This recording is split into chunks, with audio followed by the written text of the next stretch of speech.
subscribe to the customer's always right methodology, primarily because old methods don't necessarily equate to new developments in the way that we undertake sales and service, for example. So how is it important, how important, is it to you on digital, and how well do you do it? This here is a bit of a statement that I'd like to just put out to you. The digital disruption signals the need for a fresh customer service strategy. Employees are being called upon to fulfill a greater purpose in the battle for customers. So what I just mentioned there before about the customer not always being right, digital disruption is changing the way in which we engage with people. So that's probably something that I'm really going to hone in on today, is the fact that things have changed. Digital assets have changed the way in which we react with people, which basically means sales and service methodologies have also changed.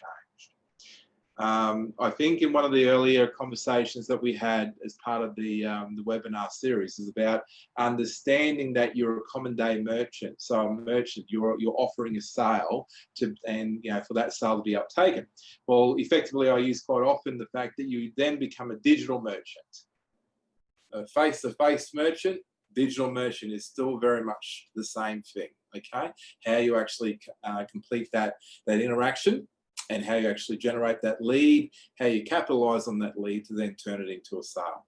So yeah, digital disruption signals the need for a fresh customer service strategy. Employees are being called upon to fulfill a greater purpose in the battle for customers. So we are asking more of our team members in the digital space. And part of that is what we see here. The whirlwind of disruptive digital in the marketplace. And a lot of that comes down to 4 key elements. Part of that is the rapid technological adoption by others. So that means low prices, intuitive usability, and increased connectivity fosters rapid technology adoption. So my business can be seen from anywhere where I can be found where I have connectivity. So that's fostering a development of adoption of utilising, e.g. Facebook or utilising search engines more because people are connected. Rapid technological adoption. When we look at that, in the centre there, it all evolves around the marketplace. Very similar to what I said there before about being a merchant. Just pretend the merchant is the marketplace. What we basically look at then is 2 other key factors. Changing customers' behaviour. Are we adapting to what the customer is actually doing in order to service that customer's needs? So Gen Y, for example, well, this use Gen Y is technology savvy, has a higher expectation of business and larger disposable income, overall group has less time, are comfortable buying online, are less loyal to brands. Brand loyalty isn't necessarily a given. They're not always going to come back to you as a loyal customer, okay?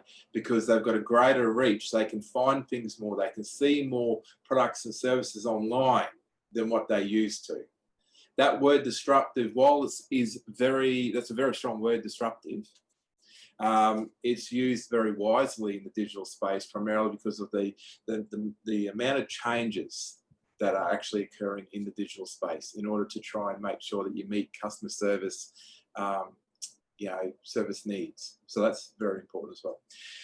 The other element there is increasing competition. So in digital, there's lower barriers of entry for online players. So it's not costing them necessarily as much to set up an online store, an e-commerce store, for example.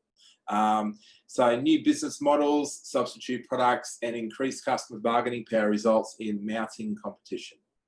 So yeah, there is more competition there.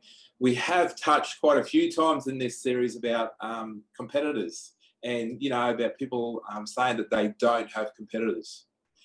Well, the digital marketplace provides more opportunity for competitors to enter into your direct marketplace, where, say, for example, you're only selling in your localized area, well, they can sell in your localized area too, just digitally.